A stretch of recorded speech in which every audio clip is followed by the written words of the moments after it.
ज्यादा उड़ने की जरूरत नहीं है, वक्त दिया है खुदा ने, एक भी सांस मिल रही है तो अल्लाह की नेमत समझ।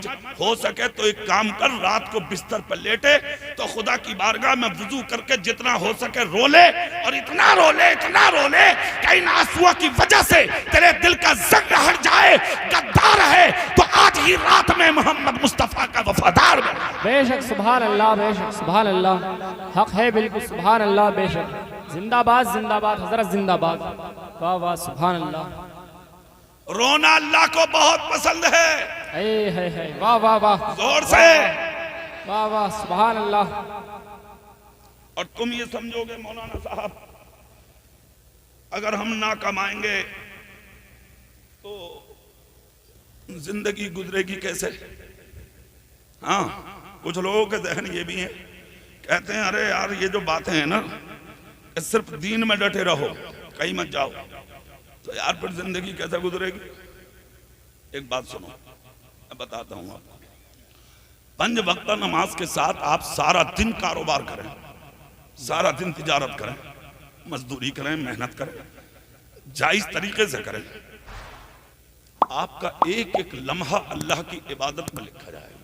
बेशक सुभान अल्लाह, बेशक। जो कुरान की आयत है ना, वमा खलक़तुल जिन्ना वल इंसा इल्ला लियअबुदून, अल्लाह कहता हमने जिन्नात और इंसानों को सिर्फ अपनी इबादत के लिए, लफ्ज़ सिर्फ जो है यहाँ समझ रहे हैं, इस पर आप गौर करते होंगे, सिर्फ। तो यहाँ सिर्फ से मतलब ये भी लेंगे आप 5 वक्त की नमाज पढ़िए, और इन 5 वक्तों के माबैन जो वक्त मिलता है तुम्हें, आप दुकान में जाइए, खेत में जाइए, खलियान में जाइए, तिजारत करिए, जायज तरीके से मेहनत मजदूरी करिए, ये लम्हे भी आपके अल्लाह की इबादत में लिखे जाएंगे। बेशक सुभान अल्लाह, बेशक, वाह वाह सुभान अल्लाह, बेशक, हक है हजरत। अच्छा, आपका दयन होगा अगर हम खाली इबादत में लग जाएं तो फिर पेट पलेगा कैसे? तो क्या तुझे अल्लाह पे भरोसा नहीं है? हजरत अली एक मर्तबा आ रहे थे मजदूरी करके, रास्ते में एक शख्स ने सवाल कर दिया, अली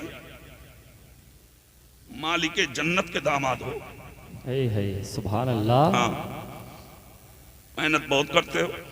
तो हजरत अली ने अपने हाथ दोनों ऊपर किए और ऊपर करके उसकी आंखों के सामने करके बोले, कान खोल कर सुन, अल्लाह को यह हाथ बहुत पसंद है। हुजूर मतलब? हजरत अली ने कहा कि मेहनत करके जिन हाथों में निशान आ जाते हैं, अल्लाह उन हाथों से बेपनाह प्यार करता है। सुभान अल्लाह, बेशक सुभान अल्लाह। मेहनत करके खाइए, हलाल कमाइए, 1 से 2 बनाने के चक्कर में मत घूमिए। रहा सवाल यह कि फिर पेट पलेगा कैसे? तो जो रब पत्थर के अंदर कीड़े को रिस्क देता है, पेड़ के पत्तों में यानी कि मकड़ियों को रिस्क देता है, तो क्या वो रब तुझे रिस्क नहीं देगा? वाह वाह वाह, बेशक सुभान अल्लाह, बेशक सुभान अल्लाह, जिंदाबाद। जिस दिन तेरा भरोसा तेरे रब पे हो गया, इतना रिस्क मिलेगा कि तू तेरी नस्लों से नहीं खाया जाएगा। बेशक हक है, सुभान अल्लाह, हक है, वाह वाह सुभान अल्लाह, जिंदाबाद। सलाहुद्दीन अय्यूबी, इनके नाम पे जरा सुभान अल्लाह क्या क्या दिखाओ एक बार। है सुभान अल्लाह, हाथ तो उठा के दिखा दो। वाह अल्लाह। अच्छा एक बात बताओ, अभी आप परेशान तो नहीं हुए? नहीं। अभी और कर लो थोड़ी देर, सुभान अल्लाह तो बोलो। सलाहुद्दीन अय्यूबी, नाम से समझ गए होगे कितने बड़े अमीर थे, बेशक जी, बादशाह। काम किया यार उन्होंने, हाँ जी। मगर खुदा की कसम जब बुजुर्गों की तारीख पढ़ते हैं ना, तब समझ में आता कि वो क्या थे। जी बेशक। जिस दिन विसाल हुआ सलाहुद्दीन अय्यूबी का, आपके जिस्म से जब जुब्बा शरीफ उतारा गया और जब आपकी जेबें देखी गई, वसीयतनामा लिखा, वो उठाया, जब पढ़ा तो उसमें लिखा था दफन अदब से करना, एहतराम से करना, रहा मेरे मालो मता का मसला कि इसको कैसे बांटना है, तो मैंने जो कुछ था वो राह खुदा में खर्च कर दिया था। इसकी जरूरत तुम्हें पड़ेगी नहीं और उसको कहीं तलाश भी मत करना, वो है नहीं। लोगों ने उस वक्त सोचा, गुर्बत का दौर था वो, कहां से कैसे कफन होगा, दफन होगा, क्या होगा। जेब में हाथ डाला तो चंद दिरहम, चंद सिक्के उनकी जेब में निकले। जब हिसाब लगाया तो सलाहुद्दीन के कफन का भी मुकम्मल पैसा आपकी पॉकेट में नहीं था। उस वक्त मौजूद वहां लोगों ने आपस में चंदा किया, सलाहुद्दीन अय्यूबी के कफन का इस्तेमाल किया। जमाना हो गया उन्हें, है कोई ऐसी मस्जिद का मिंबर, है कोई सुन्नियों का ऐसा स्टेज जहां पर किसी आलिम की जबान से आप सलाहुद्दीन अय्यूबी का नाम ना सुनते हो। अरे यार, जिसके पॉकेट में कफन तक का पैसा ना हो, सैकड़ों बरस से ज्यादा हो गए, आज भी दुनिया उन्हें याद कर रही है। पता ये लगा, मालदार को दुनिया याद नहीं करती, मुस्तफा के वफादार को दुनिया याद करती है। सुभान अल्लाह बाबा, सुभान अल्लाह। नारे तकबीर, नारे रिसालत, मसलके आला हजरत, जिक्रे गुलामे मुस्तफा, नारे तकबीर। मैं वो बातें बयान करूंगा जो इस रात से जिन बातों का ताल्लुक है। मगर एक बात मैं और बता दूं, कौन लोग बाकी रहते हैं मर के भी, है ना। मरना तो है ही, है कि नहीं। अच्छा, मौत से डरे भी मत करो, ये भी बता दूं आपको। सुभान अल्लाह। एक साहब क्या करते थे, एक इलाके की बात है, मैं नाम नहीं लूंगा, कि फजर में इमाम साहब जमात से पहले तकरीर करते थे। है बहुत जगह ऐसे रिवाज है, आज भी तकरीरें होती हैं, शहरों में गालिबन नहीं होता ऐसा, मगर देहात में तो अक्सर ऐसा होता कि जगाने के लिए, और वो वक्त सुहाना भी होता है कि आदमी की आंख खुले तो नाते नबी सुनता हुआ बिस्तर सही है। सुभान अल्लाह, है ना, सुभान अल्लाह, नाते रसूल सुनता हुआ। तो एक गांव में जो इमाम साहब थे, वो हमेशा फजर में कब्र का जिक्र करते थे, कब्र का, हमेशा रात को कब्र का जिक्र करते थे, समझ गए। एक दिन उसने तमाम मस्जिद के मेंबरान को जमा किया और जमा करके कहा, भाई मैं इस इमाम से इत्तेफाक नहीं करता, इनका इस्तीफा करो, इन्हें निकालो। लोग बोले यार बड़े नेक आदमी है, नमाजी बढ़ गए, अच्छी तकरीर होती है, बहुत अच्छे आदमी है, कैसी बातें कर रहे हो तुम। कहा कि बात नहीं कर रहा मैं, कैसी, सच है ये। बोले आखिर तुम्हें तकलीफ क्या है। कहा जिस दिन से ये इमाम आए हैं मेरा दिल कमजोर हो गया। बोले तुझे हुआ क्या। बोले जब ये कब्र का जिक्र करते हैं ना तो मुझे सांस पूरी नहीं आती, धड़कनें बढ़ जाती हैं, मेरा दिल कमजोर हो गया, मुझे डर लगता है। ये ऐसे ऐसी बातें, ये तो पूछो लाते कहां से। लोग बोले यार तू पागल है, अरे कोई भी इमाम क्या अपने बाप की बात करता है क्या, वो अल्लाह उसके रसूल की बात करता। बेशक। उसने कहा यार ऐसी ऐसी बातें बताते हैं कि कब्र में अकेले होंगे, सांप होंगे, बिच्छू होंगे। बोले ऐसे ऐसी बातों को सुनकर मेरा दिल कमजोर हो गया, डर लगने लगा है मुझे बहुत ज्यादा। मतलब इमाम को निकालने का नंबर, दिल से बुराइयों को निकालने का नंबर नहीं। क्या ये झूठ है? कब्र में सांप होगा, बिच्छू होगा? नहीं। एक मर्तबा मेरे रसूल ने कब्र का जिक्र कर दिया था मस्जिद नबवी में, तो हजरत अबू बकर सिद्दीक जैसा बहादुर खुदा की कसम इतना रोए कि दाढ़ी शरीफ तर हो गई और कुर्ते का दामन आंसुओं से भीगा। और जब महफिल का इख्तिताम हुआ तो तकरीबन 4 लोगों ने अबू बकर सिद्दीक को पकड़ कर उठाया।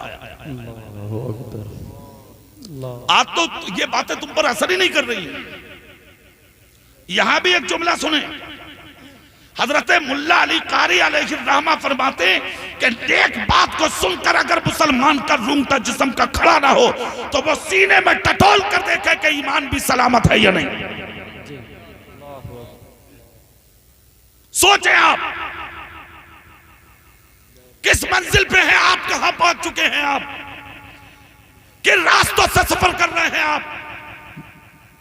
मालदारी सब कुछ नहीं है, मेरे रसूल की वफादारी सब कुछ है। दौलतदार कितने आए, ओहदेदार कितने आए, बादशाह कितने आए, जमींदार कितने आए, खत्म हो गए। खुदा की कसम उनके नाम मिट गए, खानदान मिट गए, उनके निशान मिट गए, उनकी नस्लें मिट गई, मकानात मिट गए, महिलात मिल गए, खानदान मिट गए, सब कुछ उनका खत्म हो गया, कुछ भी बाकी नहीं है। खुदा की कसम जो अल्लाह उसके रसूल के दीन के लिए आए थे वो गरीब नवाज सलामत है, वो साबिर बाग सलामत है, वो निजामुद्दीन सलामत है, वो मखदूम सिमना सलामत है, वो बारेरा के बुजुर्ग सलामत है, वो बरेली का इमाम अहमद रज़ा सलामत। नारे तकबीर, नारे रिसालत, मसलके आला हजरत, जिक्रे औलियाए किराम, जश्ने मेराजुन नबी। बाकी कौन रहता है सुनिए। एक जनाजा उठा था मदीने में, सुभान अल्लाह बोल, जनाजा उठा था मदीने में। खबर मेरे नबी को भी मिली, पैगंबर आदम भी जनाजे में पहुंचे। अल्लाह के रसूल ने जब शिरकत की जनाजे में तो पंजों के बल सफर किया जनाजे में, पंजों के बल, पूरा कदम पाक आका ने नहीं रखा, पंजों के बल चले कब्रिस्तान तक। उन्हें कब्र में उतारा, अल्लाह के रसूल कब्र के करीब आए और कब्र के करीब आकर मेरे आका ने निगाह नबूवत डाली कब्र में और तबस्सुम किया, यानी मुस्कुराए आका। तदफीन तो हो गई उनकी। कब्र मुकम्मल करके जब लोग अपने घरों की तरफ चले, मेरे रसूल काशाने नबूवत में दाखिल होने वाले थे कि सहाबा ने अर्जी लगा दी, हमारी जान हमारे नबी पे कुर्बान। आका रुकी, कुछ पूछना था। नबी ने करम फरमाया, रुक गए। अर्ज करते हैं आका, क्या खुदा की तरफ से कोई हुक्म आ गया? जो आज जनाजे में पंजों के बल आप सफर कर रहे थे। इतना सुनकर मेरे आका बहुत रोए। सहाबा ने समझा शायद हमने कोई सवाल ऐसा कर दिया कि जिससे मेरे आका को तकलीफ हुई, माफी मांगने लगे सहाबा। मेरे आका फरमाते हैं माफी की बात नहीं है, तुमने ये पूछा, मरने वाले की याद आ गई। आका वो कैसे? कहा पंजों के बल चलने की बात पूछी। बोले हाँ। बोले आज मदीने का बहुत बड़ा अमीर चला गया। संभल के जलसे में आने वालों जुमला सुने, अमीर कौन है? अमीर चला गया।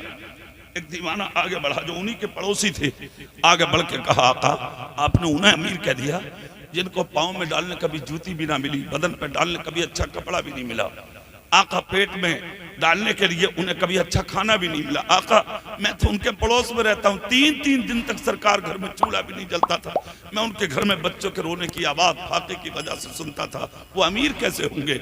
इतना वो जिक्र कर रहे थे और मेरे आका रोते जा रहे थे। मुस्तफा फरमाते हैं, ए मेरे जानिसारो, अमीर वो नहीं होता जो अच्छा खाता हो, अच्छा पीता हो। आका फिर अमीर कौन होता? मेरे नबी फरमाते अमीर वो होता है जो अपने ईमान की हिफाजत करके कब्र की गोद में चला जाता। बेशक सुभान अल्लाह, हक है, बेशक बेशक। अर्ज करते आका दूसरी बात, आप उसकी कब्र में देखे और तबस्सुम किए, मुस्कुराए, क्या वजह है मेरे रसूल? इतना सुनना था। पैगंबर आदम का जवाब सुने आप। अल्लाह के नबी कहते हैं लोगों, जिसको तुमने आज तक गरीब समझा है ना, उसके मर्तबे पर जितना सलाम भेजो कम है। बेशक सुभान अल्लाह, बेशक। आका हुआ क्या? नबी कहते हैं तुम्हारी आंख में वो दम नहीं था जो मैंने देखा है। आका क्या देखा है? मेरे आका फरमाते जैसे तुमने उसे कब्र में रखा ना, फरिश्ते कब्र में आए और रब की बारगाह में अर्ज करते थे, पेशी लगा रहे थे, अर्जी लगा रहे थे, आपस में झगड़ रहे थे, मौला इसकी खिदमत को हमें लगाया जाए, इसकी खिदमत को हमें लगाया जाए, इसकी खिदमत को हमें लगाया जाए। अरे आज जिसको दुनिया गरीब कहती थी उसके तकद्दुस का हाल यह निकला कि कब्र में भी मर्तबे का जवाब नहीं है, जमीन पर भी मर्तबे का जवाब नहीं है। जिसके जनाजे में आसमान से इतने फरिश्ते उतरे हों कि नबी को पूरा कदम रखने की जगह न मिलती हो, उस इंसान के मर्तबे का हाल क्या होगा? यही वो लोग होंगे कि जब कब्र से कयामत के दिन उठेंगे तो हाल क्या होगा कि एक एक मर्द कलंदर के आसपास 70,000 फरिश्तों का हुजूम होगा। दुनिया देखकर कहेगी मौला सब तो कब्रों से नंगे उठे हैं, ये कौन है जिसको तूने अपनी सादत का खूल्ला अता किया है? रब कहेगा कि इसने दुनिया में मुझे राजी किया था, आज मोहब्बत का जोड़ा देकर मैंने इसे राजी कर दिया। सुभान अल्लाह सुभान अल्लाह। नारे तकबीर, नारे रिसालत, मसलके आला हजरत, खतीबे अहले सुन्नत, खतीबे हिंदुस्तान, नारे तकबीर। अल्लाह बड़ा करीम है। बेशक सुभान अल्लाह बेशक। जोर से नहीं बोल रहे। उसके कर्म का कोई ठिकाना नहीं है। अरे बोलो भाई। बेशक उसके कर्म का कोई ठिकाना नहीं है। कोई ठिकाना नहीं है। एक आदमी ने भी डांट दो, एक आदमी खामोशी से चले जाओ। कोई ठिकाना नहीं है मेरे रब का, उसके कर्म का। हमेशा याद रखें, ये जैसे हम और आप आज बैठे हैं और रात के इस हिस्से में दुनिया सो रही है, आप अल्लाह रसूल का जिक्र कर रहे हैं, ये भी आपकी तकदीर है, ये आपका मुकद्दर है। बेशक सुभान अल्लाह बेशक। शबे मेराज, माशाअल्लाह सुभान अल्लाह बोलो इस लफ्ज पे।